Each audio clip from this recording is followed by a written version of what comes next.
नमस्कार दोस्तों, R K study 94 YouTube channel पर आप सभी का एक बार फिर से स्वागत है। दोस्तों, हिंदी व्याकरण में हमें हिंदी जो हमारी भाषा आती है, हिंदी के अंतर्गत हम शिक्षण विधियों का अध्ययन कर रहे थे।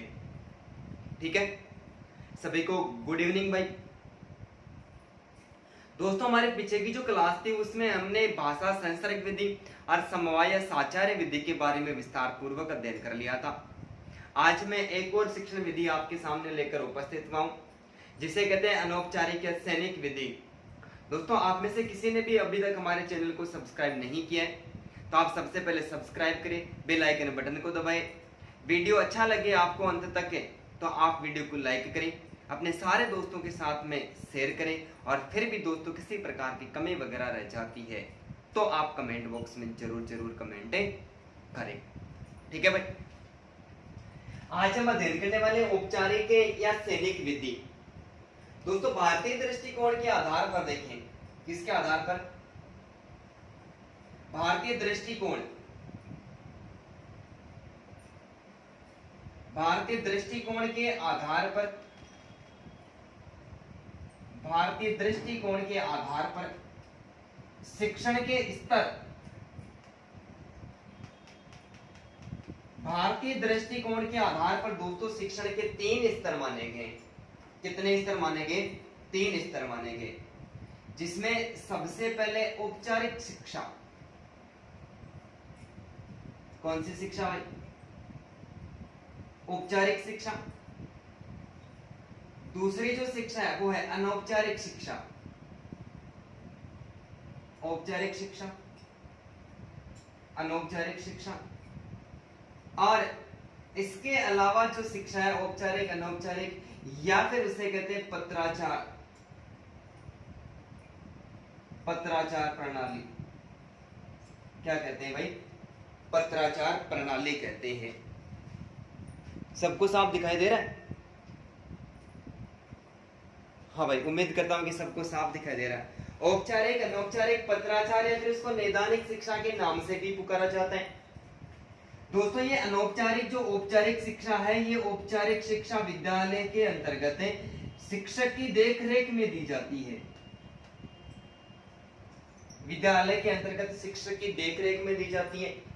और अनौपचारिक शिक्षा होती है, अनौपचारिक शिक्षा ये विद्यालय रहित वातावरण में दी जाती है। कहां पर दी जाती है? विद्यालय रहित वातावरण में दी जाती है। इसका मतलब जो परिवार के द्वारा हमें शिक्षा दी जाती है दोस्तों, वो अनौपचारिक शिक्षा दी जाती है। इसके अलावा जो गृहिणियां वगैरह होती है वो विद्यालय में नहीं जा पाती है, समय परीक्षा नहीं ग्रहण कर पाती है। यदि वो अपनी जो शिक्षण प्रक्रिया है उसको सुचारू रूप से जारी रखना चाहती है तो क्या कहते हैं? पत्राचार के माध्यम से, जिसको अपन ओपन यूनिवर्सिटी कहते हैं। क्या कहते हैं? ओपन यूनिवर्सिटी, यानी खुला विश्वविद्यालय।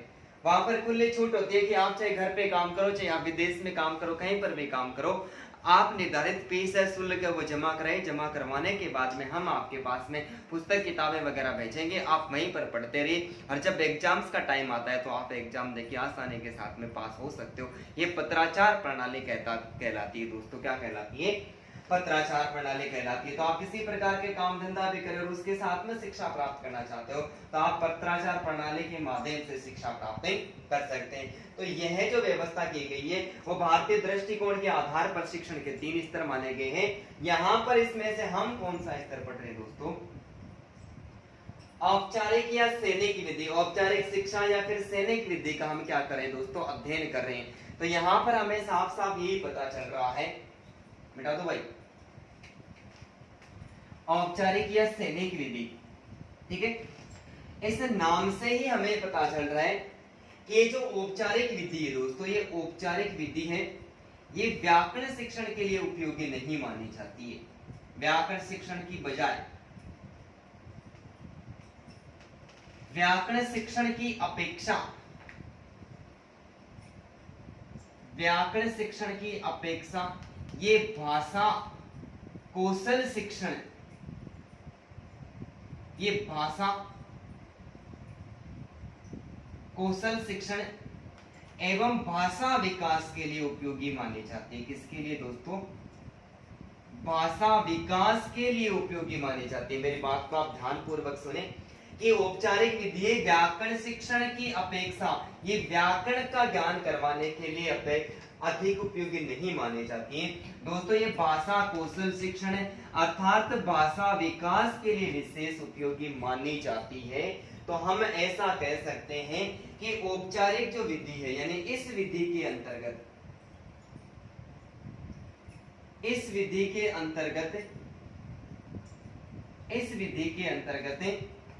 बालकों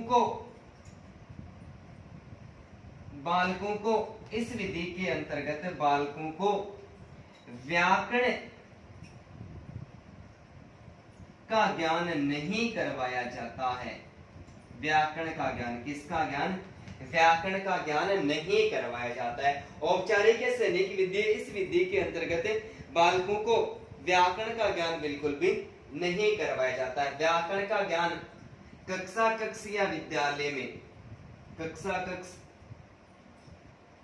या विद्यालय में, कक्षा कक्ष या विद्यालय में नहीं करवाया जाता है।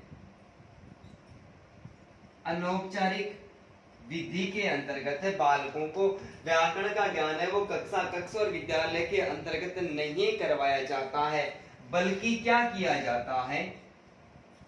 बल्कि विद्यार्थी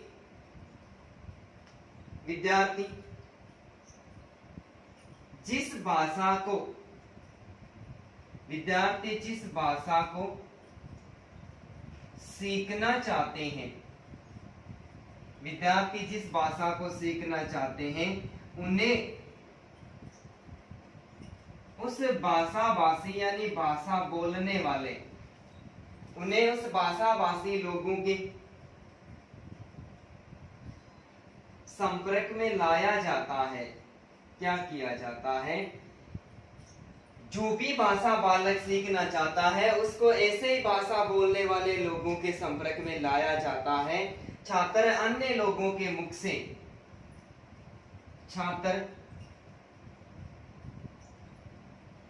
अन्य लोगों के मुख से भाषा को सुनते हैं, अन्य लोगों के मुख से भाषा को सुनते हैं तथा बोलना सीख जाते हैं। दोस्तों क्या करते हैं? बोलना सीख जाते हैं। ठीक है भाई।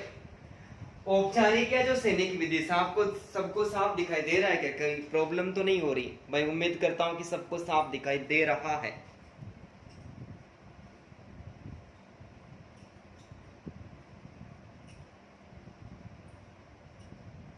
दिख रहा है सभी को साफ? हाँ भाई ठीक है। तो औपचारिक विदेश में व्याकरण की अपेक्षा भाषा कौशल या भाषा विकास पर सर्वाधिक बल दिया जाता है। बालकों को कक्षा कक्ष और विद्यालय के अंतर्गत दोस्तों व्याकरण नहीं सिखाई जाती है। बालक जिस भाषा को सीखना चाहते हैं, जैसे उदाहरण की बात करें तो एक राजस्थान का बालक है। कहाँ का एक बालक का जन्म हुआ है? वो राजस्थान में हुआ है। कहां पर हुआ है? बालक का जन्म राजस्थान में हुआ है और उसके माता पिता चाहते हैं कि मेरा जो बालक है ये मारवाड़ी नहीं बोलकर ये अंग्रेजी बोले। मारवाड़ी नहीं बोलकर क्या बोले? ये अंग्रेजी बोले। बिना ग्रामर से कहे तो वो अंग्रेजी बोल नहीं सकता, इसलिए ऐसे बालक का जन्म राजस्थान में हुआ है। और राजस्थान में जन्म होने के बाद में उसको विदेश यानी इंग्लैंड या फिर लंदन भेज देते। कहां पर भेज देते? इंग्लैंड भेज देते। तू बड़ा आया इंग्लैंड पढ़ के, ऐसा कहते हैं ना बहुत सारे लोग। तो उस बालक को क्या कर देते हैं कि वहां से राजस्थान में जन्म हुआ, जन्म होने के बाद में उसको विदेश में भेज देते हैं। और विदेशी जो लोग हैं उनकी बोलचाल की भाषा कौन सी? अंग्रेजी भाषा है। उस बालक का विकास है यदि इंग्लैंड में होगा, जन्म राजस्थान में हुआ, माता पिता उसके राजस्थानी है, भारतीय है, लेकिन उस बालक का जन्म होने के बाद में उसको इंग्लैंड भेज दिया और वहां पर वो उसी पारिवारिक परिवेश में वातावरण में पला बड़ा है, तो वो जन्म के बाद में अब वो वहां पर जाकर मारवाड़ी नहीं बोलेगा, वो ऐसे लोगों के पास में गया, अंग्रेजी बोलने वाले लोगों के पास में गया और वहां से यदि वो 10 वर्ष के बाद में लौट कर आएगा तो वो यहां पर आकर क्या बोलेगा दोस्तों, अंग्रेजी ही बोलेगा। ठीक उसी प्रकार इंग्लैंड में किसी बालक का जन्म हुआ और उसको राजस्थान में भेज दिया, बच्चे का ट्रांसफर राजस्थान में कर दिया और 10 वर्ष के बाद में यदि वो बच्चा इंग्लैंड जाता है तो वह सीधी मारवाड़ी में सीधे ठरके मारेगा, अंग्रेजी होती क्या है पता ही नहीं है उसको।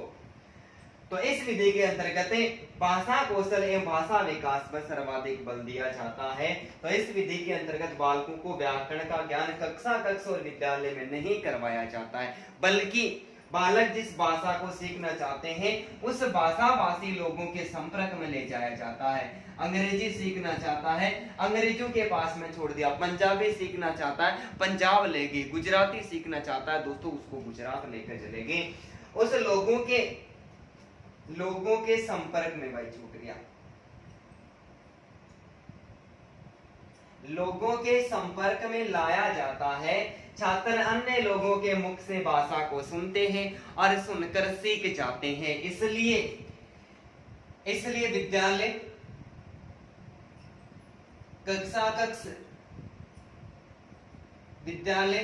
कक्षा और शिक्षक के अभाव में शिक्षक के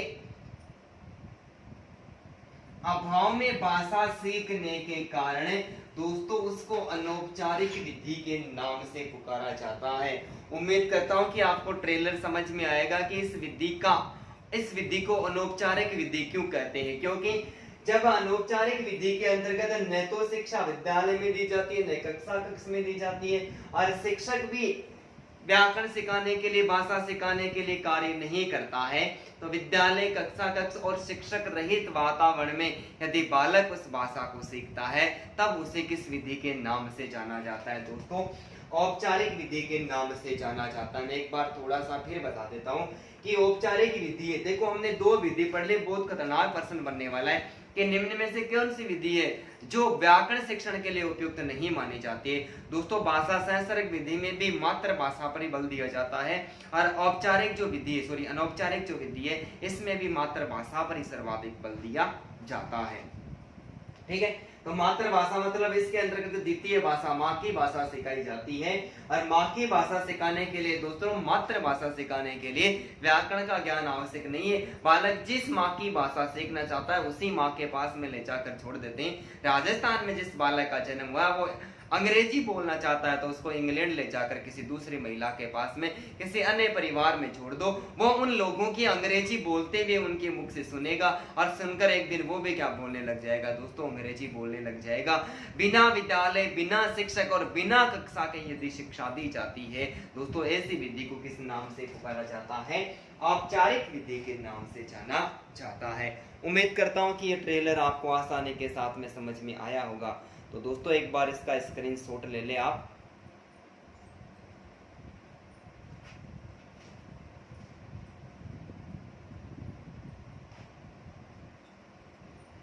बिठा दो भाई।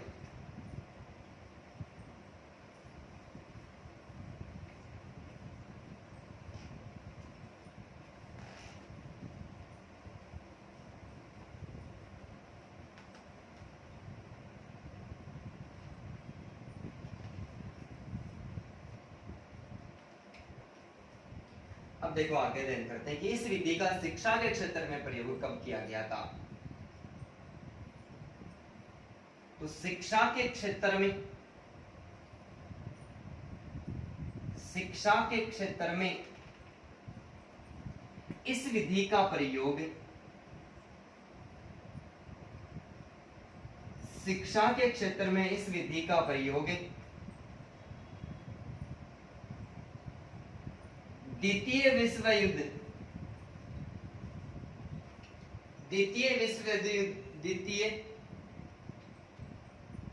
युद्ध के समय, शिक्षा के क्षेत्र में इस विधि का जो प्रयोग है वो द्वितीय विश्व युद्ध के समय 4 विद्वान, द्वितीय विश्व युद्ध के समय 4 विद्वानों के द्वारा किया गया था। 4 विद्वानों के द्वारा किया गया था दोस्तों। औपचारिक या जो सैनिक विधि है, इस विधि का प्रयोग शिक्षा के क्षेत्र में इस विधि का प्रयोग दोस्तों दूसरा विश्व युद्ध हुआ था। द्वितीय विश्व युद्ध के समय 4 विद्वानों के द्वारा किया गया था, जिसमें एक विद्वान का नाम था ब्लूमफील्ड। ठीक है, ब्लूमफील्ड। इसके अलावा एक जो विद्वान था उसका नाम था पॉन्ज। क्या नाम था? ब्लूमफील्ड, पॉन्ज या फिर बॉन्ज, पेंज या बॉन्ज दोस्तों, पेंज, बॉन्ज। एक का नाम था सपीर महोदय, नाम ही अटपटे से है दोस्तों। ठीक है भाई, शिक्षा के क्षेत्र में औपचारिक या सैनिक विधि का प्रयोग वह द्वितीय विश्व युद्ध के समय 4 लोगों के द्वारा, 4 विद्वानों के द्वारा किया गया था, जिसमें एक का नाम था ब्लूमफील्ड, दूसरे का नाम था पेंज, तीसरे का नाम था बॉन्ज और चौथे का नाम था सपीर महोदय के द्वारा किया गया था। और इन चारों विद्वानों ने अमेरिका के सैनिकों को अन्य देशों की भाषा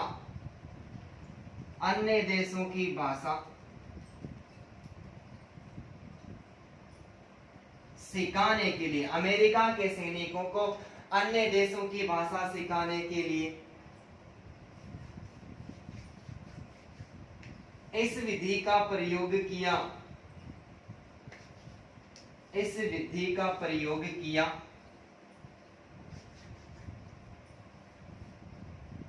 अतः इसे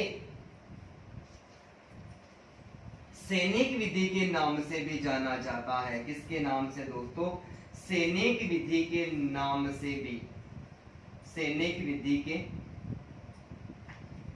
नाम से भी जाना जाता है। सैनिक विधि के नाम से भी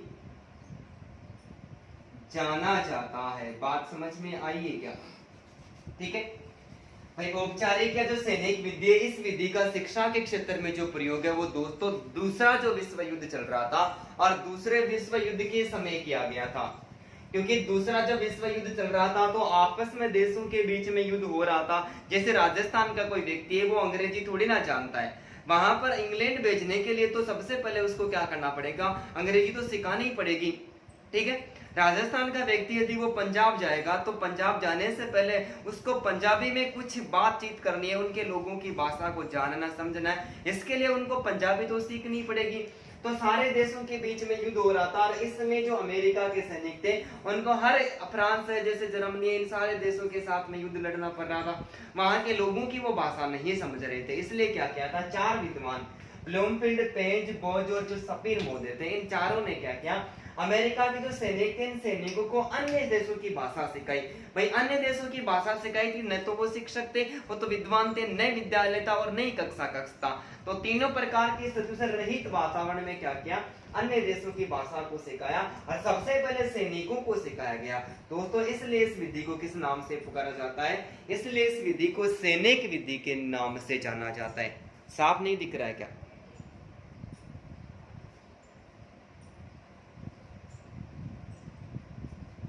अब भी नहीं दिख रहा क्या?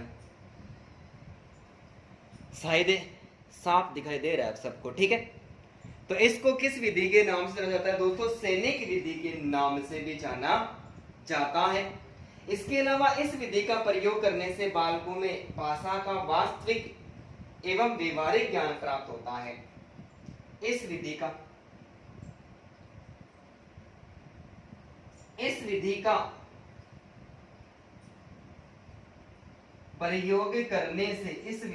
प्रयोग करने से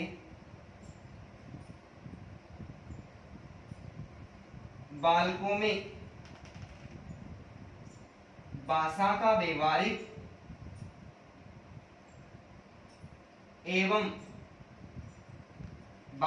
व्यवहारिक एवं वास्तविक ज्ञान प्राप्त होता है, अतः इसे संघटक विधि के नाम से भी जाना जाता है। किसके नाम से? संघटक विधि के नाम से जाना जाता है दोस्तों। ठीक है कि अनौपचारिक या जो सैनिक विधि है, इस विधि का प्रयोग करने से बालकों में भाषा का व्यवहारिक ज्ञान है कि भाषा को किस प्रकार से बोलना है, भाषा का व्यवहारिक और वास्तविक ज्ञान प्राप्त होता है। इसलिए इसको संघटक विधि के नाम से भी जाना जाता है, क्योंकि किसी भी भाषा को सीखना उस भाषा का, उसके ज्ञान का क्या माना जाता है दोस्तों? उसके ज्ञान का संगठन माना जाता है। तो उम्मीद करता हूं कि ये बात भी आपको आसानी के साथ में समझ में आई होगी। और यहाँ से भी हमारे सामने 3 प्रश्न निकल गए। पहला प्रश्न ये निकल के आया कि अनौपचारिक सैनिक विधि का सबसे पहले शिक्षा के क्षेत्र में प्रयोग कब किया गया? द्वितीय विश्व युद्ध के द्वारा, द्वितीय विश्व युद्ध में किया गया। कौन से देश में किया गया? अमेरिका में किया गया। कौन कौन विद्वान थे? ब्लूमफील्ड, पेज, बॉन्ज और सपीर मोदे। ठीक है, सबसे पहले इस विधि का जो ज्ञान है वो सैनिकों को करवाया, इसलिए सैनिक विधि मानी जाती है। और इस विधि के अंतर्गत बालक भाषा का व्यवहारिक और वास्तविक ज्ञान प्राप्त करते हैं, इसलिए इसको संघटक विधि के नाम से भी जाना जाता है। तो बहुत सारे प्रश्न इसी थ्योरी में से निकल के आए। उम्मीद करता हूँ कि समझ में आ गया है। तो आप एक बार इसका स्क्रीनशॉट ले लो।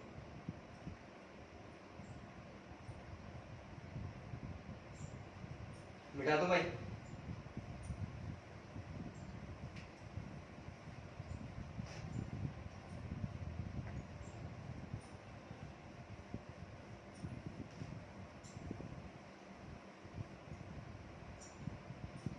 ठीक है, नेक्स्ट बात करते हैं कि यह विधि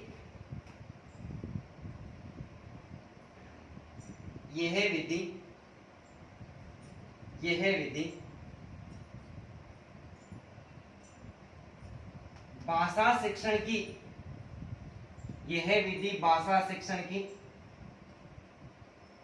मनोवैज्ञानिक, भाषा शिक्षण की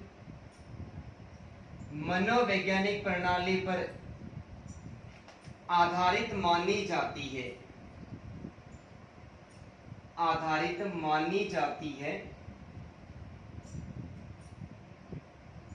अतः इसे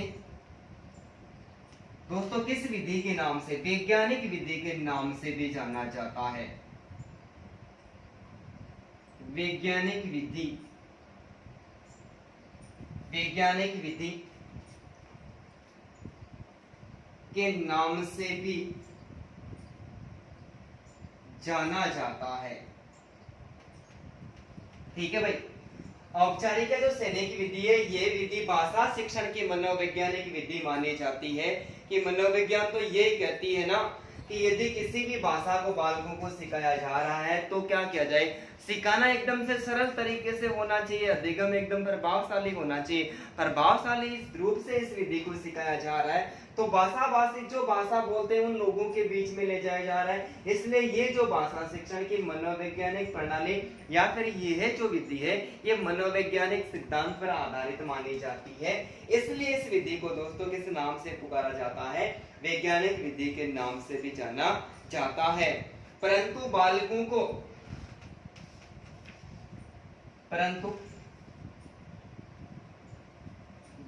को प्रतिदिन ऐसी सुविधाएं, बालकों को प्रतिदिन ऐसी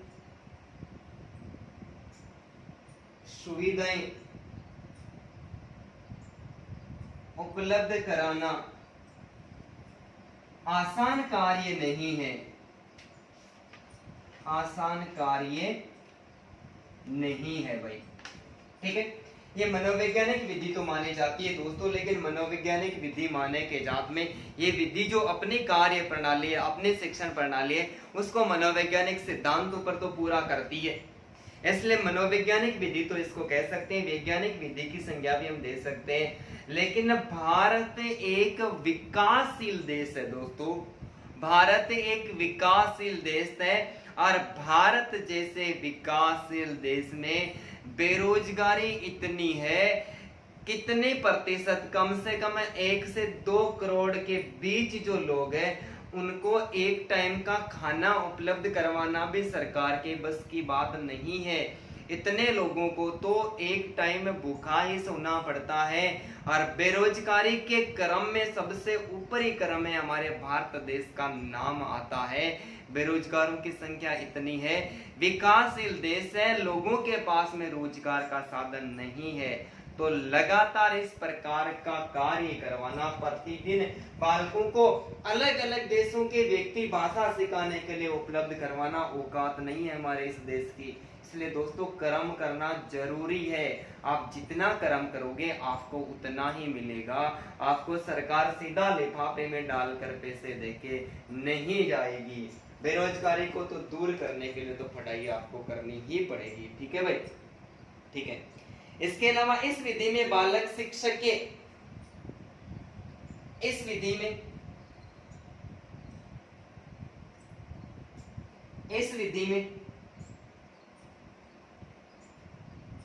बालक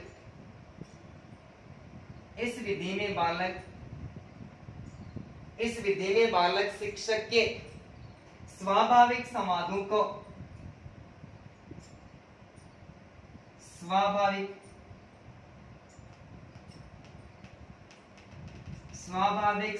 को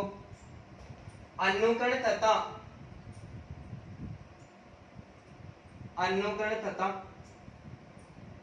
उच्चारण के माध्यम से, किसके माध्यम से भाई? इस विधि में बालक शिक्षक के स्वाभाविक संवादों को अनुकरण तथा उच्चारण के माध्यम से सीखते हैं।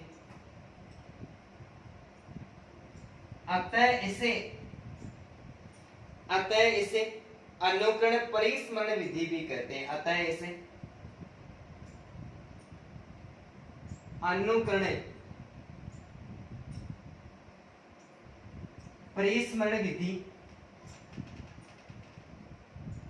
के नाम से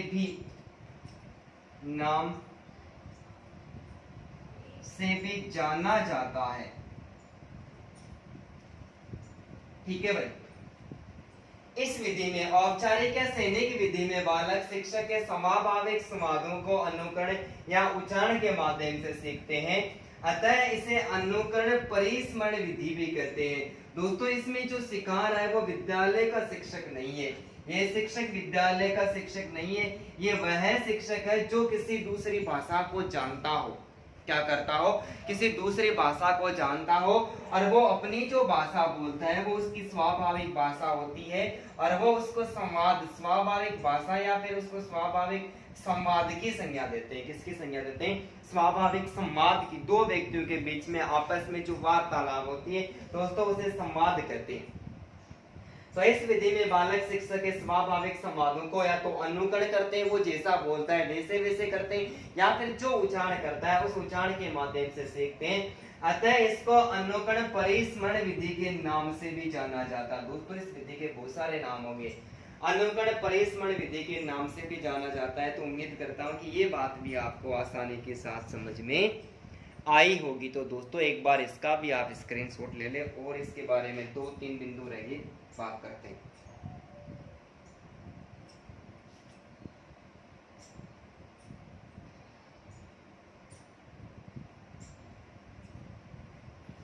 ठीक है, मैं मिटा दूं।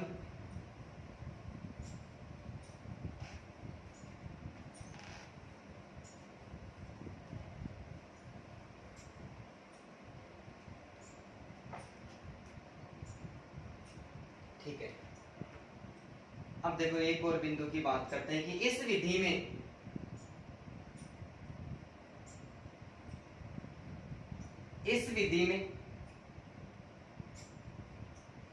द्वितीय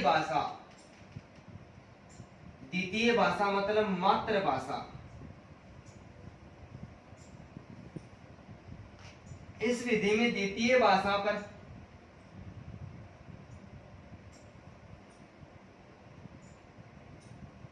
सर्वाधिक बल दिया जाता है। द्वितीय भाषा पर सर्वाधिक बल दिया जाता है। द्वितीय भाषा पर सर्वाधिक बल दिया जाता है।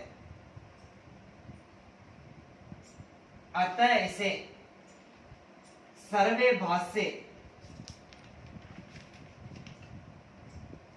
भाष्य विधि के नाम से भी जाना जाता है। सर्वे भाष्य विधि के नाम से भी जाना जाता है। सर्वे भाष्य विधि के नाम से भी जाना जाता है दोस्तों। किस नाम से? कि अनौपचारिक, सॉरी औपचारिक है क्या, मैंने गलत लिख दिया, अनौपचारिक है। बोल रहा हूं कब से अनौपचारिक लिख रखा है, औपचारिक। ठीक है भाई, अनौपचारिक। अनौपचारिक जो शिक्षण विधि है, इस विधि में द्वितीय भाषा यानी मातृभाषा पर सर्वाधिक बल दिया जाता है। भाई व्याकरण शिक्षण के लिए तो उपयुक्त मानी ही नहीं जाती है, व्याकरण शिक्षण के लिए उपयुक्त नहीं मानी जाती है। इसका मतलब द्वितीय भाषा, मातृभाषा सिखाने पर सर्वाधिक बल दिया जाता है। इसलिए इस विधि को सर्वे भाष्य विधि के नाम से भी जाना जाता है। तो इस विधि को दोस्तों अन्य किस किस नाम से पुकारा जाता है? ये औपचारिक विधि होती है। इसके अलावा इसको किस नाम से पुकारते हैं? इसको सैनिक विधि के नाम से भी जाना जाता है। सैनिक विधि के अलावा इसको किस नाम से पुकारा जाता है? इसको संगठक विधि। कौन सी विधि भाई? इसको संगठक विधि। संगठक विधि के साथ में दोस्तों इसको वैज्ञानिक विधि। कौन सी विधि? वैज्ञानिक विधि। और वैज्ञानिक विधि के अलावा इसको सर्वे भाष्य विधि। कौन सी विधि भाई? सर्वे भाष्य विधि। और इसके अलावा अनुकरण परिस्मरण विधि। अनुकरण परिस्मरण विधि के नाम से भी इसको जाना जाता है। तो ये इस विधि के बहुत सारे नाम हो गए। ठीक है, औपचारिक विधि, सैनिक विधि, सर्वे भाष्य विधि, संगठक विधि, वैज्ञानिक विधि और इसके अलावा इसको अनुकरण परिस्मरण विधि के नाम से भी जाना जाता है। और इस विधि का जो शिक्षा के क्षेत्र में प्रयोग है दोस्तों, वो किसके द्वारा किया गया था? वो ब्लूमफील्ड। किसके द्वारा?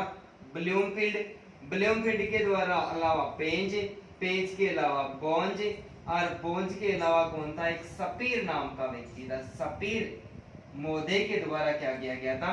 इस विधि का सर्वप्रथम शिक्षा के क्षेत्र में प्रयोग किया था। भाषा का प्रयोग सबसे पहले कहां पर किया गया था? यहाँ पर अमेरिका में। और अमेरिका में क्या चल रहा था उस समय? द्वितीय विश्व युद्ध चल रहा था। क्या चल रहा था? द्वितीय विश्व युद्ध। ठीक है, और द्वितीय विश्व युद्ध के समय सबसे पहले इस भाषा को किसको सिखाया गया? सैनिकों को सिखाया गया दोस्तों। इसलिए इस विधि को किस नाम से पुकारते हैं? सैनिक विधि के नाम से पुकारते हैं। तो इस विधि के सारे प्रश्न यहीं से निकल के आगे। उम्मीद करता हूँ कि ये सारे प्रश्न आपको आसानी के साथ में समझ में आए होंगे। तो आप एक बार इसका स्क्रीनशॉट ले लें। अपने एक और विधि के बारे में चर्चा करते हैं। ठीक है भाई, मिटा दूं? धन्यवाद सभी को दोस्तों, आप बहुत अच्छा सुन रहे हैं। आप सभी को समझ में आ रहा है तो दोस्तों आप कमेंट में हाँ लिखिए भाई, समझ में आ रहा है या नहीं आ रहा है। वैसे शिक्षण विधियां कोई कठिन बात नहीं है। एक बार यदि हमें थोड़ा बहुत इसका ज्ञान हो जाता है तो फिर हमारे जो खुद की IQ होती है उसके आधार पर हम किसी भी विधि के प्रश्न को हल कर देते हैं। लेकिन एक कहावत तो आपने सुनी ही होगी कि नकल के लिए अक्ल की आवश्यकता होती है। नकल के लिए अक्ल की आवश्यकता होती है और अक्ल हमारे पास में होती नहीं है। ठीक है, तो अक्ल से काम लेना है। अब हम एक और विधि का अध्ययन करते हैं जिसका नाम है अर्थावबोधन।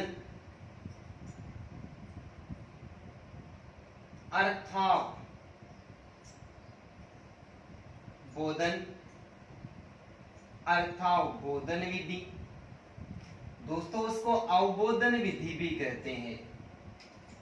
क्या कहते हैं? अवबोधन विधि। ठीक है, और अवबोधन के अलावा इसके अंतर्गत सारी प्रक्रिया परिचर्चा और वाद विवाद के द्वारा चलती है। तो इसको वाद विवाद या परिचर्चा विधि के नाम से भी जाना जाता है। परिचर्चा विधि के नाम से भी जाना जाता है। तो दोस्तों कौन सी विधि का अध्ययन करने वाले? अर्थावबोधन विधि, अवबोधन या फिर वाद विवाद भी कह सकते हैं। इसके अलावा इसको परिचर्चा विधि के नाम से भी जाना जाता है। दोस्तों साफ दिखाई दे रहा है कंप्लीट? ठीक है भाई। यहां पर देखो अर्थावबोधन या फिर अवबोधन, इस विधि का जो प्रतिपादक है दोस्तों बताइए मुझे कमेंट करके कि इस विधि का प्रतिपादक किसको माना जाता है। तो अर्थावबोधन, अवबोधन, वाद विवाद या परिचर्चा विधि है, इस विधि का जो प्रतिपादक है वो हर्बर्टसन को माना गया है। दोस्तों किसको माना गया है? इस विधि का जो प्रतिपादक है वो हर्बर्टसन को माना गया है। किसको माना गया है? हर्बर्टसन को माना गया है। और यहां पर जो अवबोध लिखा हुआ है,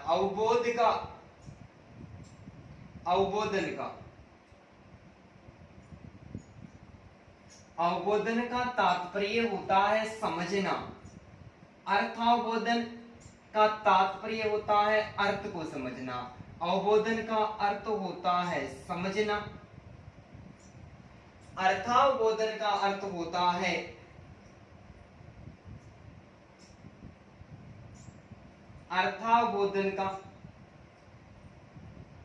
अर्थ होता है दोस्तों अर्थ को समझना। किसको समझना? अर्थ को समझना। ठीक है भाई। अर्थावबोधन, अवबोधन, वाद विवाद या परिचर्चा विधि का जो प्रतिपादक है वो दोस्तों हर्बर्टसन को माना गया है। किसको माना गया है? हर्बर्टसन को माना गया है। अवबोधन का अर्थ होता है समझना और अर्थावबोधन का अर्थ होता है अर्थ को समझना। अर्थात हम ऐसा कह सकते हैं, अर्थात इस विधि के अंतर्गत, इस विधि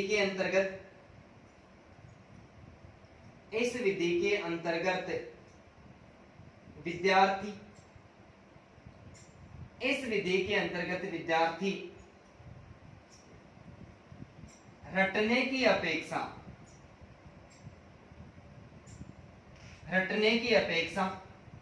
विषय वस्तु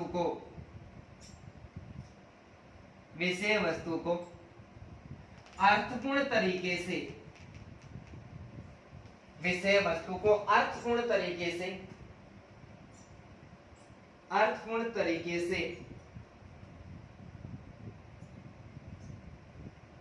समझने का प्रयास करते हैं। अर्थपूर्ण तरीके से समझने का प्रयास करते हैं। अतः इसे अर्थावबोधन या अवबोधन विधि कहते हैं। अर्थावबोधन या अवबोधन विधि कहते हैं। ठीक है भाई, एक बात समझ में आ गई। अर्थावबोधन विधि, अवबोधन विधि और वाद विवाद या परिचर्चा विधि है। इस विधि का प्रतिपादक दोस्तों किसको माना गया है? हर्बर्टसन को माना गया है। अवबोधन का अर्थ होता है समझना और अर्थावबोधन का अर्थ क्या होता है? अर्थ को समझना। अर्थात हम ऐसा कह सकते हैं कि इस विधि के अंतर्गत अर्थावबोधन या फिर अवबोधन जो विधि है, इस विधि के अंतर्गत बालकों को रटाकर शिक्षा नहीं दी जाती। जब रटाकर शिक्षा नहीं दी जाती तो दोस्तों यह विधि भी मनोवैज्ञानिक सिद्धांतों पर कार्य करती है। ठीक है। इस विधि के अंतर्गत विद्यार्थी रटने की अपेक्षा विषय वस्तु को किस आधार पर सीखते हैं? अर्थपूर्ण तरीके से सीखने का प्रयास करते हैं, उसका संपूर्ण निचोड़ निकाल कर सीखते हैं, अर्थपूर्ण तरीके से समझने का प्रयास करते हैं। इसलिए इसको अर्थावबोधन या फिर दोस्तों अवबोधन विधि के नाम से भी जाना जाता है। आप यदि किसी भी विषय वस्तु को यदि रटकर सीखते हैं तो दोस्तों रटकर सीखा हुआ ज्ञान है वो ज्यादा देर तक स्थायी नहीं होता है। जैसे एक तोता रटन खाने के बारे में तो आपने सुना ही होगा, नाम तो आप उसका जानते ही होंगे। एक तोता रटन खाने के अंतर्गत क्या करता है कि तोते को खानी रटवा दी जाती है और खानी रटाकर उसको जंगल में आजाद कर दिया जाता है। उस तोते को खाने ये रटवाई जाती है कि शिकारी जंगल में आता है, जाल फैलाता है, दाने डालकर लालच देता है, लेकिन हमें लालच में नहीं पड़ना चाहिए, अर्थात हमें दानों के चक्कर में उस जाल में नहीं फंसना चाहिए। ये बात एक तोते को रटवा दी जाती है, लेकिन यही बात तोता उस जाल में फंसा हुआ अन्य तोतों के साथ में कर रहा है। दोस्तों यही तो बेवकूफी होती है ना, जब किसी भी विषय वस्तु के ज्ञान को रटकर प्राप्त करते हैं तो उसको जल्दी क्या करते हैं, भूल जाते हैं। तो किसी व्यक्ति ने उसको सिखाया कि तू जाल में तेरे को नहीं फंसना है, जाल बिछाए तो तेरे को भाग जाना है, लेकिन उसको ऐसा रटकर सिखाया था, अर्थपूर्ण तरीके से थोड़ी ना सिखाया था, इसलिए वो ज्ञान क्या हो गया, अधूरा हो गया। तो ये विधि क्या करती है, अर्थपूर्ण तरीके से सिखाने पर विशेष बल देती है। तो उम्मीद करता हूँ कि ये भी आपको समझ में आया होगा। तो दोस्तों एक बार जल्दी से आप स्क्रीनशॉट ले ले, इसका भी आगे और चर्चा करते हैं।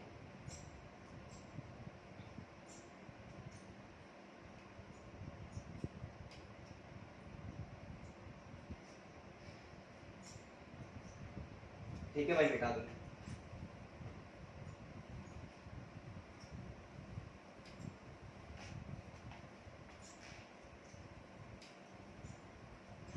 अब देखो अर्थबोधन है, अवबोधन तो हो गया। अब क्या करता है विद्यार्थी, इसके बाद में देखते हैं कि विद्यार्थी को भाई सारा ज्ञान याद रह ही जाता है, अर्थपूर्ण तरीके से पढ़ा है, लेकिन फिर भी याद रहता है या नहीं रहता है, ये तो उस बालक की खुद की जो बुद्धि होती है उस पर डिपेंड करती है। तो विद्यार्थी, कोई विद्यार्थी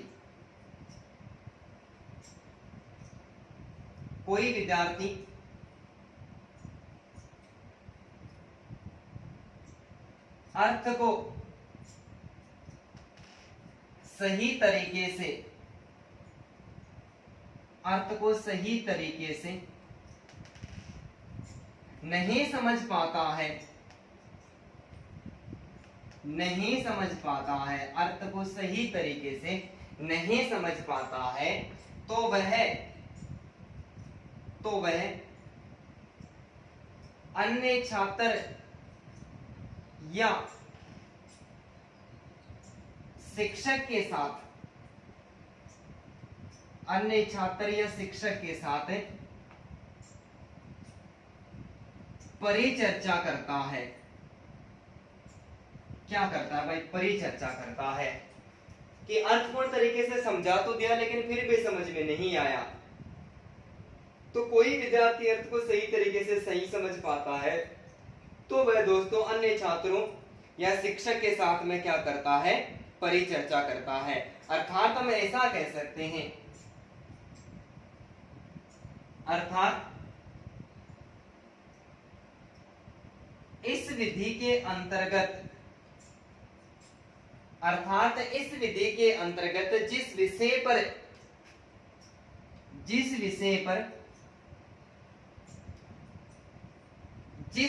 पर विद्यार्थी से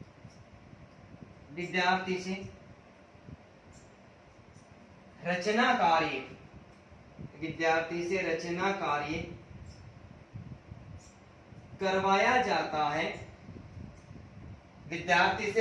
कार्य करवाया जाता है, उस विषय से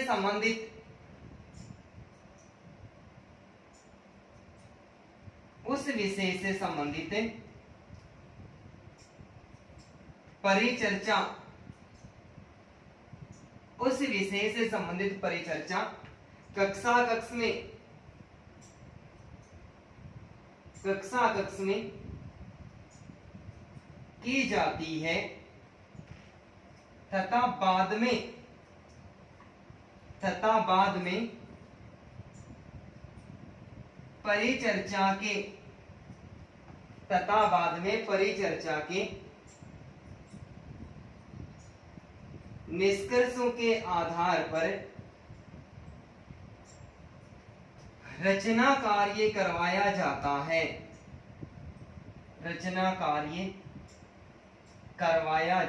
है। तो इसे परिचर्चा या फिर वाद विवाद विधि के नाम से जाना जाता है। परिचर्चा या फिर वाद विवाद विधि के नाम से जाना जाता है। जैसे कोई समूह होता, जैसे कोई बाल विवाह है, सती प्रथा है, सती प्रथा है, इसके अलावा मृत्यु बोझ की फरता है, मृत्यु बोझ की फरता है। इस प्रकार के मुद्दे होते हैं और उनको अर्थपूर्ण तरीके से बालकों को समझाया जाता है।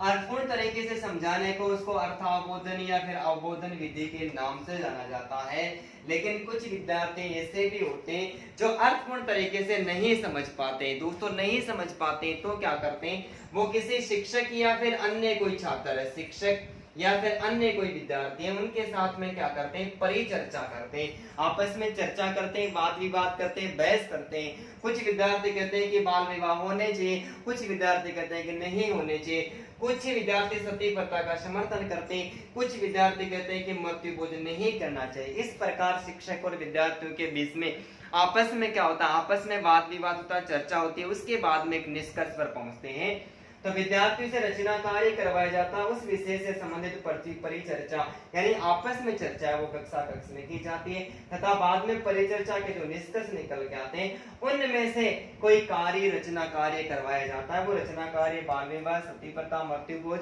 या फिर अन्य किसी भी विषय वस्तु से संबंधित हो सकता है। यदि वाद विवाद और परिचर्चा करके बालकों को समस्या का समाधान किया जाता है, उनको दोस्तों सिखाया जाता है, तो इस विधि को वाद विवाद या परिचर्चा विधि के नाम से भी जाना जाता है। तो उम्मीद करता हूं कि अर्थावबोधन, अवबोधन, वाद विवाद एवं परिचर्चा के बारे में आपको आसानी के साथ में इतना ट्रेलर तो इसका समझ में आ ही गया होगा। ठीक है भाई, तो एक बार आप इसका भी स्क्रीनशॉट ले ले। ठीक है भाई, मिटा दूं? लो जी, मिटा देता हूं। तो समझ में आ रहा है क्या? नहीं भी आ रहा तो भी समझना तो पड़ेगा, क्योंकि एग्जाम के लिए तो यही ज्यादा इम्पोर्टेंट है। व्याकरण को तो जैसे तैसे करके सही भी कर देंगे, लेकिन शिक्षण विधियों को सही करना इतना आसान भी तो नहीं होता है। अब देखो हम अध्ययन करते हैं इस विधि की गुण, विशेषता एवं उपयोगिता। परिचर्चा विधि की गुण, विशेषता एवं उपयोगिता। इस विधि के कौन कौन से तो गुण है, इसकी क्या क्या विशेषता है, शिक्षा के क्षेत्र में इसकी क्या उपयोगिता है। तो इस विधि की जो पहली उपयोगिता है, यह विधि बालकों में तर्क वितरक एवं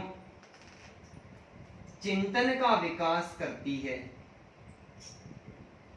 चिंतन का, तर्क वितरक एवं चिंतन का विकास करती है। भाई ये विधि बालकों में चिंतन एवं तर्क वितरक को विकास करती है। क्यों भाई? जब बालक कोई भी विषय वस्तु बालकों के सामने लाई जाती है और उस पर खुद क्या करते हैं, वाद विवाद करते हैं, परिचर्चा करते हैं, तब बालकों में तर्क वितरक एवं चिंतन का क्या होता है, विकास होता है।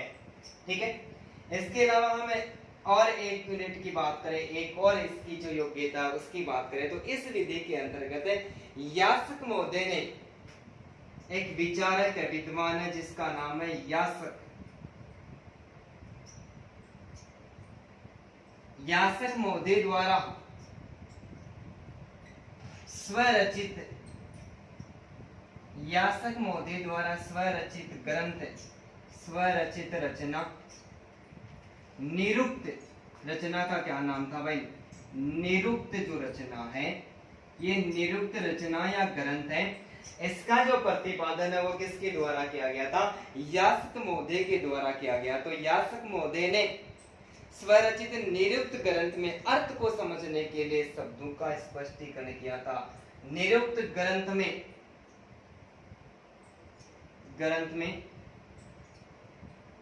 अर्थ को समझने के लिए शब्दों का स्पष्टीकरण किया था। शब्दों के स्पष्टीकरण पर बल दिया गया था। शब्दों के स्पष्टीकरण पर बल दिया गया था। ठीक है भाई, यास्क जो मोदे है विद्वान है, ये कहता है कि इन्होंने एक रचना लिखी जिसका नाम था निरुक्ति। और दोस्तों इस रचना के अंतर्गत ये कहता है कि बालक को किसी भी विषय वस्तु को यदि आप अर्थपूर्ण तरीके से समझा रहे हो, सिखा रहे हो, तो सबसे पहले उस भाषा के, उस विषय वस्तु के जो शब्द होते हैं, उन शब्दों का स्पष्टीकरण क्या कर देना चाहिए, बालकों के सामने कर देना चाहिए, जिससे वो प्रभावित होते हैं और विषय वस्तु को सरलता के साथ में सीख लेते हैं। ठीक है। इसके अलावा महर्षि पतंजलि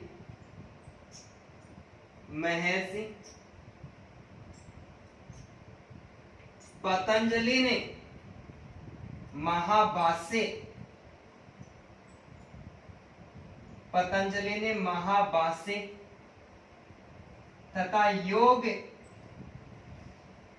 महाभाष्य तथा योग शास्त्र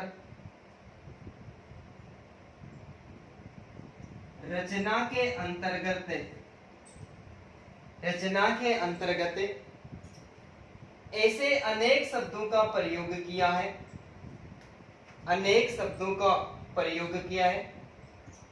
महर्षि पतंजलि ने महाभाष्य तथा योग शास्त्र या फिर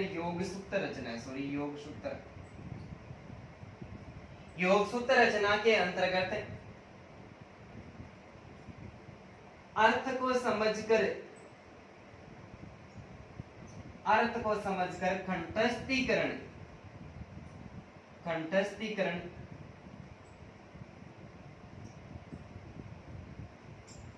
करने पर बल दिया है। कंठस्थीकरण करने पर क्या दिया दोस्तों, बल दिया है। तो इस विधि का जो पहला गुण या उपयोगिता ये कि यह विधि बालकों में तर्क वितर्क एवं चिंतन का विकास करती है। यास्क महोदय के द्वारा स्वरचित रचना निरुक्त का प्रतिपादन किया गया। निरुक्त ग्रंथ में उन्होंने अर्थ को समझने के लिए शब्दों को स्पष्टीकरण करने का पूरा प्रयास किया, बल दिया है। और महर्षि पतंजलि ने महाभाष्य तथा योग सूत्र रचना के अंतर्गत भी अर्थ को समझकर कंठस्थीकरण करने का प्रयास किया गया है। और इसके अलावा महर्षि पाणिनि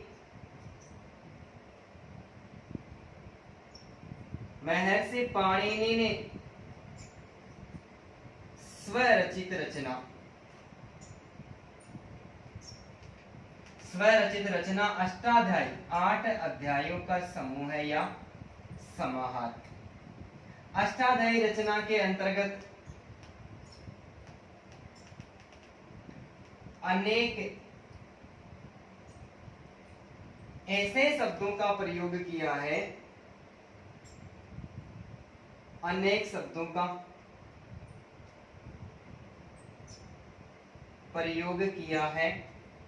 जो अर्थ को स्पष्ट करते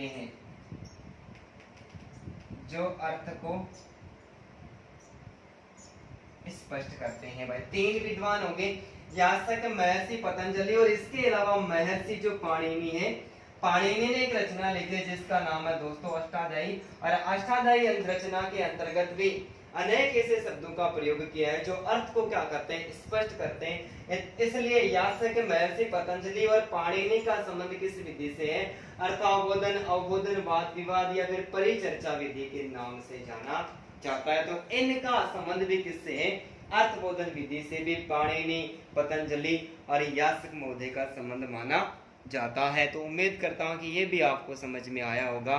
तो दोस्तों इसका भी आप जल्दी से स्क्रीनशॉट ले लें।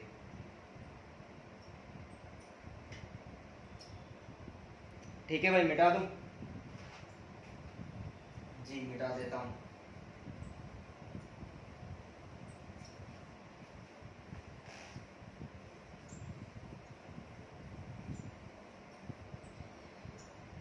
अब देखो महर्षि पाणिनि ने किन किन कथनों का अर्थ के रूप में प्रयोग किया है। तो सबसे पहला जो कथन प्रस्तुत किया है वो है प्राक्कलन। ठीक है, प्राक्कलन। दोस्तों प्राक्कलन का अर्थ या तात्पर्य, प्राक्कलन का अर्थ या तात्पर्य क्या होता है, प्राक्कलन का अर्थ या तात्पर्य क्या होता है। तो विषय वस्तु का, किसका, तत्काल विषय वस्तु का मौलिक निरूपण करना। प्राक्कलन का अर्थ होता है तत्काल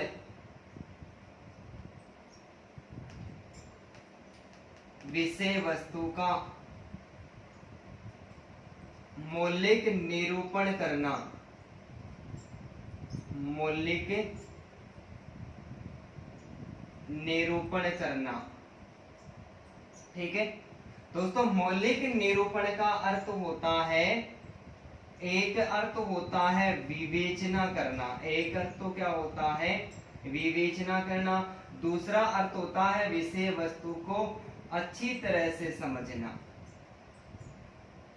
अच्छी तरह से समझना, ठीक है।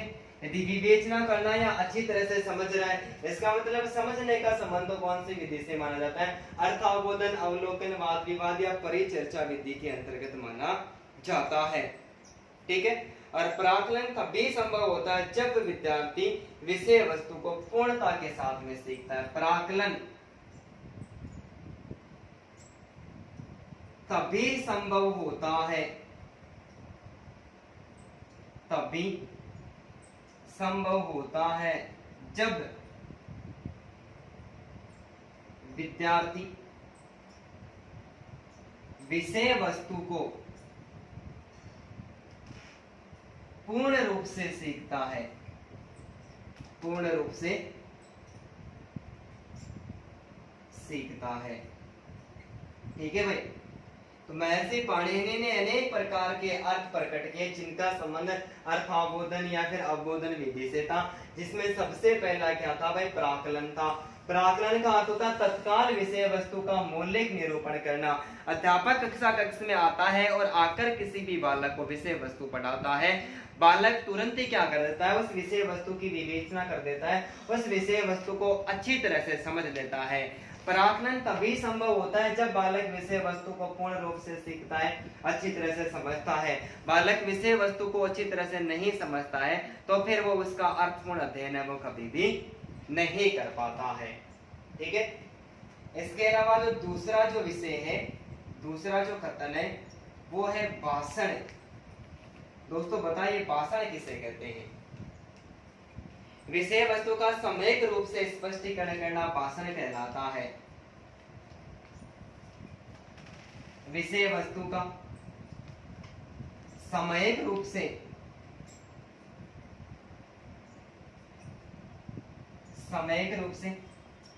स्पष्टीकरण करना, सम्यक रूप से स्पष्टीकरण करना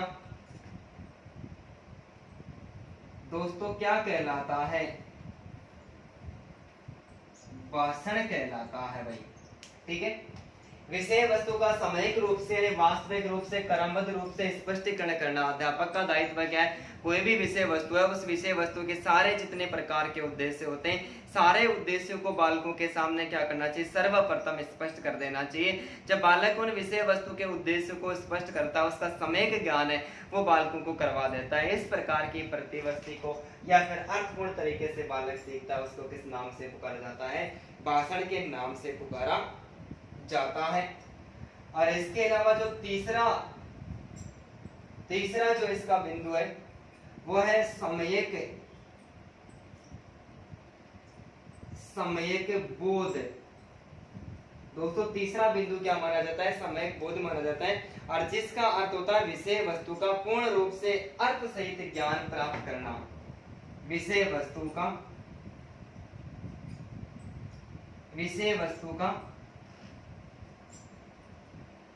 पूर्ण रूप से अर्थ सहित ज्ञान प्राप्त करना। अर्थ सहित ज्ञान प्राप्त करना सम्यक बोध माना जाता है। कि कोई भी विषय वस्तु है, विषय वस्तु को भाषण के माध्यम से अध्यापक स्पष्ट करता है, और स्पष्ट करने के बाद में विद्यार्थी क्या करते हैं, विषय वस्तु का पूर्ण रूप से अर्थ सहित ज्ञान प्राप्त कर लेते हैं। इस प्रकार की अवस्था को सम्यक बोध के नाम से जाना जाता है। दोस्तों किसके नाम से, सम्यक बोध के नाम से। तो प्राक्कलन का अर्थ क्या हो गया, तत्काल विषय वस्तु का ज्ञान मौलिक निरूपण प्राप्त करना। अध्यापक बढ़ाता है और उसी समय उस विषय वस्तु की विवेचना करना है, पर उसको अच्छी तरह से समझना प्राकलन कहलाता है। और प्राकलन दोस्तों तभी संभव होता है जब विद्यार्थी विषय वस्तु को पूर्ण रूप से समझते हैं। भाषण का अर्थ क्या होता है? भाषण शिक्षक से संबंधित है। शिक्षक विषय वस्तु का समयिक रूप से स्पष्टीकरण उद्देश्यों को सबसे पहले बालकों के सामने स्पष्ट करता है, तो वो भाषण कहलाता है। समयिक बोध का अर्थ होता है विषय वस्तु का पूर्ण रूप से अर्थ, जब विद्यार्थियों को अध्यापक कुछ न कुछ बताता है और बताने के बाद में विद्यार्थी तुरंत सीख लेते हैं, इसका मतलब वो समयिक बोध कर रहे हैं। ठीक है भाई, तो उम्मीद करता हूँ ये भी समझ में आया होगा। इसका भी आप एक बार स्क्रीनशॉट ले लें।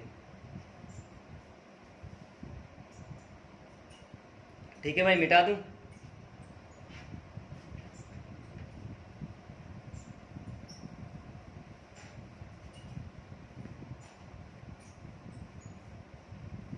ठीक है, आया क्या समझ में थोड़ा बहुत है या पूरा ही आ रहा है? पूरी तरह से समझ में आ रहा है तो मैं सोच लूंगा कि मेरा यहाँ पर अवतार लेना एकदम सफल हो गया भाई। इसके अलावा प्रतिस्वरण और एक और बिंदु है जिसको कहते हैं जिज्ञासा प्रवृत्ति। जिज्ञासा प्रवृत्ति दोस्तों बताएं प्रतिस्वरण किसे कहते हैं? प्रतिस्वरण यानी आमने सामने दो व्यक्ति जब आमने सामने किसी व्यक्ति को सुनते हैं या सुनाते हैं तो वो परिश्रवण कहलाता है। तो किसी भी विषय वस्तु के बारे में चर्चा कर, किसी भी विषय वस्तु के बारे में, किसी भी विषय वस्तु के बारे में, किसी भी विषय वस्तु के बारे में चर्चा कर उसे सुनना या सुनाना, सुनना या सुनाना प्रतिस्वरण कहलाता है दोस्तों। क्या कहलाता है? प्रतिस्वरण कहलाता है। कि जैसे दहेज प्रथा है, बाल विवाह है, सती प्रथा है, इस प्रकार की कोई विषय वस्तु होती है उसके बारे में शिक्षक और विद्यार्थी आपस में चर्चा करते हैं। क्या करते हैं? चर्चा करते हैं। सबसे पहले शिक्षक उनसे बालकों से बताता है, उनको सुनाता है और फिर विद्यार्थी अध्यापक को वापस सुनाते हैं। तो सुनने तथा सुनाने की जो प्रतिक्रिया होती है, परिचर्चा होती है दोस्तों, उसको प्रतिस्वरण के नाम से जाना जाता है। और किसी भी विषय वस्तु के ज्ञान को जानने की, किसी भी विषय वस्तु के ज्ञान को जानने की सतत इच्छा रखना, सतत इच्छा रखना ही जिज्ञासा प्रवृत्ति है। क्या है भाई? जिज्ञासा प्रवृत्ति है। तो प्राकलन है, भाषण है, समयिक बोध है, प्रतिस्वरण और जिज्ञासा, ये जो 5 बिंदु है ये महर्षि पाणिनि ने अपनी रचना जो अष्टाध्यायी थी उस अष्टाध्यायी रचना के अंतर्गत ऐसे अनेक तथ्यों का क्या किया? प्रयोग किया जो अर्थ को स्पष्ट करने वाले हैं, जिनमें से 5 तथ्य इंपॉर्टेंट माने जाते हैं। ये 5 तथ्य वाद विवाद और परिचर्चा विधि की विशेषताएं भी मानी जाती है और इसके अलावा अर्थावबोधन और अर्थबोधन जो विधि है उसके गुण एवं उसकी उपयोगिता भी मानी जाती है। तो प्रतिस्वरण के अंतर्गत क्या करता है? किसी भी विषय वस्तु के बारे में चर्चा करते हैं। विद्यार्थी और अध्यापक कोई भी विषय वस्तु लेते हैं, आपस में चर्चा करते हैं, अध्यापक बालकों को सुनाता है और वापस उनसे सुनता है, परिस्मरण कहलाता है, प्रतिस्मरण कहलाता है। जानने की इच्छा जिज्ञासा कहलाती है। बार बार किसी भी विषय वस्तु के प्रति जानने की इच्छा रखी जाती है दोस्तों, उसे किस नाम से पुकारते हैं? उसे जिज्ञासा प्रवृत्ति के नाम से जाना जाता है। तो उम्मीद करता हूँ कि ये अर्थ अवबोधन विधि, अवबोधन, वाद विवाद या परिचर्चा विधि भी आपको आसानी के साथ में समझ में आई होगी। तो दोस्तों इसका एक बार स्क्रीनशॉट ले लें। एक 5 मिनट का समय और लेने वाला हूं, छोटी सी विधि है जिसको मैं आपको और पढ़ा देता हूं। ठीक है भाई, मिटा दूं?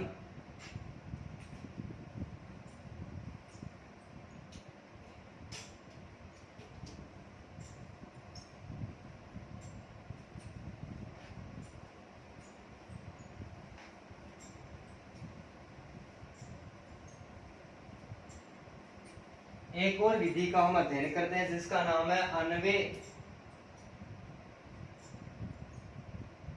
अन्वय व्यतिरेक विधि। दोस्तों व्यतिरेक विधि तो अलग है और अन्वय व्यतिरेक विधि ये अलग विधि मानी जाती है। अन्वय व्यतिरेक विधि, और इस विधि के प्रतिपादक का अभी तक कोई पता नहीं चला। आप किसी को मिलता है तो आप कमेंट बॉक्स में जरूर कमेंट कर दें। इस विधि को प्रकृति प्रत्यय विधि के नाम से भी जाना जाता है। दोस्तों इसका अन्य जो नाम है, अन्य नाम है वो प्रकृति प्रमेय विधि। कौन सी विधि भाई? प्रकृति प्रमेय विधि या फिर प्रकृति प्रत्यय विधि के नाम से भी जाना जाता है। प्रकृति प्रत्यय विधि, ठीक है। अन्वय व्यतिरेक विधि को अन्य प्रकृति प्रमेय विधि या फिर प्रकृति प्रत्यय विधि के नाम से भी जाना जाता है। और दोस्तों अन्वय व्यतिरेक का अर्थ होता है न्याय के अंतर्गत। अन्वय व्यतिरेक का जो अर्थ होता है वो होता है न्याय के अंतर्गत। न्याय के अंतर्गत सत्य को जानने का एक साधन, सत्य को जानने का, न्याय के अंतर्गत सत्य को जानने का एक साधन होता है कि सत्य क्या चीज है। उसको जानने का जो साधन होता है वो अन्वय व्यतिरेक विधि के नाम से जाना जाता है। किसके नाम से? अन्वय व्यतिरेक विधि के नाम से जाना जाता है। जैसे एक एग्जाम्पल लेते हैं और उस एग्जाम्पल में मैं आपको समझा दूंगा कि अन्वय क्या होता है और व्यतिरेक क्या होता है। जैसे धुआं आग के साथ रहता है, जैसे धुआं दोस्तों आग के साथ रहता है, आग के साथ धुआं आग के साथ रहता है। इस प्रकार की समझ या सत्य का हमें ज्ञान होता है दोस्तों, उसको अन्वय के नाम से जाना जाता है कि धुआं आग के साथ होता है। जहां आग नहीं रहती है वहां धुआं भी नहीं रहता है। जहां आग नहीं रहती है, जहां आग नहीं रहती है वहां धुआं भी नहीं होता है, धुआं भी नहीं होता है। दोस्तों ये व्यतिरेक कहलाता है। क्या कहलाता है? अन्वय व्यतिरेक विधि की। इस विधि के अंतर्गत क्या किया जाता है?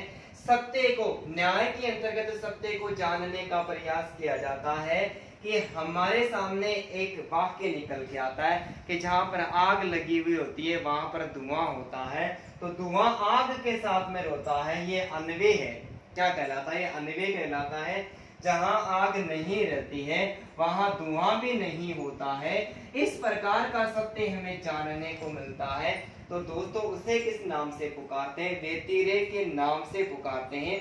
इसलिए आग, धुएं को देखकर आग का निर्दोष अनुमान किया जा सकता है। इसलिए धुएं को देखकर आग का निर्दोष अनुमान किया जा सकता है, अनुमान किया जा सकता है, अनुमान किया जा सकता है, तो वे अन्वय व्यतिरेक माना जाता है। अन्वय व्यतिरेक माना जाता है। दोस्तों उम्मीद करता हूं कि समझ में आया होगा। अन्वय और व्यतिरेक विधि को प्रकृति परिमेय या प्रकृति प्रत्यय में, प्रकृति के अंतर्गत होने वाली किसी भी प्रकार की कोई घटना वगैरह होती है और उसके सत्य को हमें जानना है, सत्य के जानने का एक साधन होता है, उसको अन्वय व्यतिरेक विधि के नाम से, प्रकृति प्रत्यय या प्रकृति प्रमेय विधि के नाम से जाना जाता है। जैसे धुआं आग के साथ में रहता, हमें ये पता है कि जहाँ पर आग लगी हुई होती है वहां पर धुआं उठता है, कभी कभी धुआं उठता ही नहीं है और ऐसे भी आग लग जाती है, कोई बात नहीं है, ये भी प्रकृति का नियम है। तो जहाँ पर धुआं आग के साथ रहता है ये हम विचार करते हैं, ऐसे सत्य को जानते हैं कि धुआं हमेशा आग के साथ ही रहता है, ये अन्वय है, अनु प्लस वे। जहां आग नहीं रहती है वहां धुआं भी नहीं होता है, ये व्यतिरेक माना जाता है। इसलिए धुएं को देखकर आग का निर्दोषी अनुमान लगा लेते हैं। ये संपूर्ण रूप से अवस्था क्या कहलाती है, अन्वय व्यतिरेक के नाम से जानी जाती है। तो स्क्रीनशॉट ले लो, ठीक है भाई। ये तो इसका वास्तविक अर्थ हो गया। अब इसका वास्तविक अर्थ के साथ में हमें अर्थ ये ग्रहण करना है कि शिक्षा के क्षेत्र में इसकी क्या उपयोगिता है, इसका शिक्षा के क्षेत्र में कैसे प्रयोग हुआ। ठीक है भाई, मिटा दूं।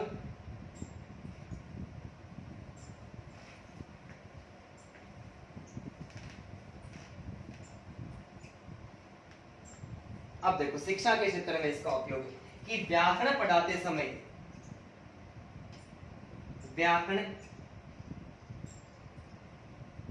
पढ़ाते समय जब कोई शिक्षक,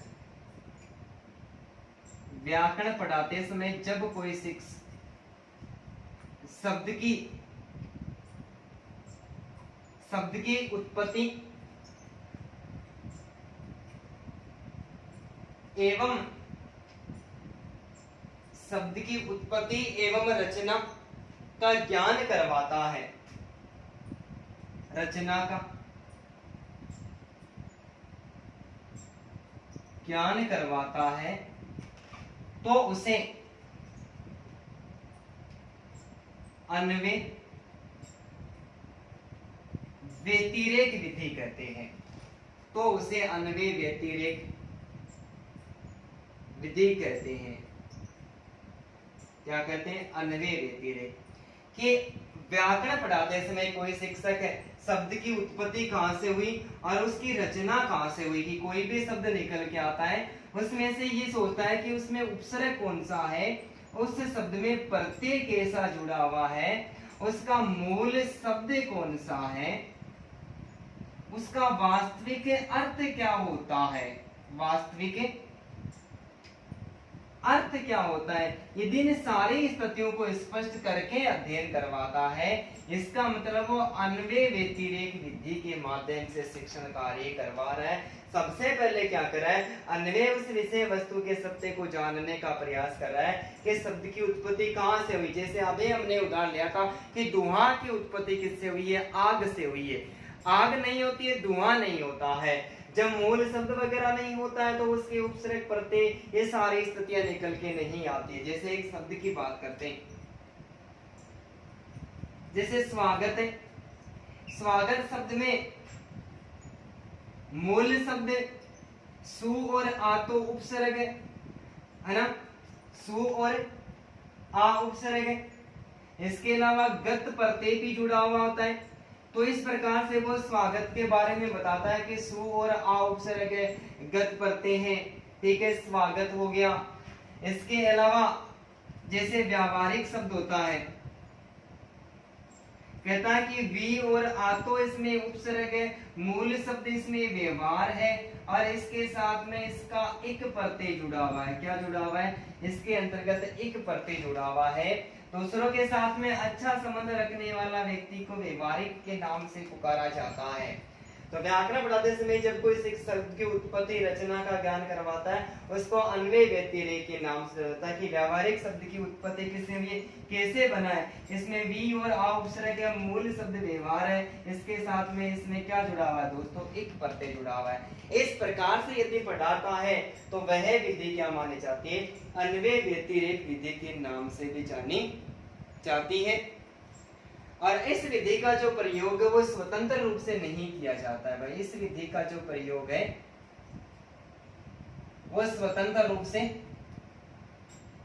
नहीं किया जाता है। अब हमारे सामने एक और प्रश्न, खतरनाक प्रश्न इस विधि से एक ही बनने वाला है कि इस विधि से अध्यापक स्वतंत्र रूप से अध्ययन कार्य नहीं करवाता है, अन्य विधियों के साथ जोड़कर सहयोगात्मक रूप से प्रयोग करता है। कि स्वतंत्र रूप से कार्य नहीं करवाता है, अन्य विधियों के साथ में इस विधि का अन्य विधियों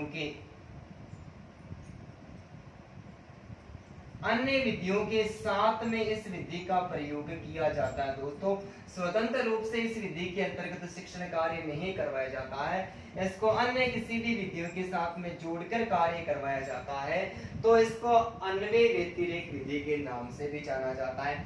जैसे बालकों को हिंदी भाषा सिखाई जा रही है और हिंदी के साथ में अंग्रेजी को जोड़ दी, किसको जोड़ दी? अंग्रेजी को जोड़ दी। बालकों को हिंदी सिखाई जा रही है, हिंदी के साथ में संस्कृत को जोड़ दी। बालकों को हिंदी सिखाई जा रही है और हिंदी के साथ में मातृभाषा को, दो विषय वस्तु को, दो भाषाओं को एक साथ मिलाकर जोड़कर सिखाया जाता है। दोस्तों, वह विधि क्या कहलाती है? तो अन्वय व्यतिरेक विधि कहलाती है। अन्वय व्यतिरेक विधि को किस नाम से पुकारा जाता है? प्रकृति प्रमेय या प्रकृति प्रत्यय विधि के नाम से भी जाना जाता है। न्याय के सत्य को जानने की जो विधि होती है वो क्या कहलाती है? अन्वय व्यतिरेक विधि कहलाती है। इस विधि से व्याकरण पढ़ाते समय सबसे पहले शिक्षक शब्द की उत्पत्ति कहाँ से हुई, उसकी रचना कहाँ से हुई, उपसर्ग प्रत्यय मूल शब्द वास्तविक अर्थ को समझाते हुए अध्ययन करवाता है, वो अन्वय व्यतिरेक विधि मानी जाती है। इस विधि का स्वतंत्र रूप से प्रयोग नहीं किया जाता है, इस विधि को दूसरी विधि के साथ में जोड़कर पढ़ाया जाता है। जैसे बालकों को हिंदी के साथ में अंग्रेजी, हिंदी के साथ में संस्कृत और हिंदी के साथ में मातृभाषा का ज्ञान करवाया जाता है, वहां पर अन्वय विधि का उपयोग किया जाता है। तो उम्मीद करता हूं कि आज की ये विधियां भी आपको आसानी के साथ में समझ में आई होगी। दोस्तों, आपको वीडियो अच्छा लगता है, आसानी के साथ में समझ में आता है, तो आप इसका एक बार तो स्क्रीनशॉट ले लें, वीडियो को लाइक करें, सभी दोस्तों के साथ में शेयर करें, कमी रह जाती है तो कमेंट करें, और दोस्तों वीडियो को आप सब्सक्राइब करें, चैनल को सब्सक्राइब करें, साथ ही बेल आइकन बटन को दबाएं। सभी को गुड इवनिंग, जय हिंद, जय भारत। मिलते हैं कल नेक्स्ट वीडियो के साथ। धन्यवाद।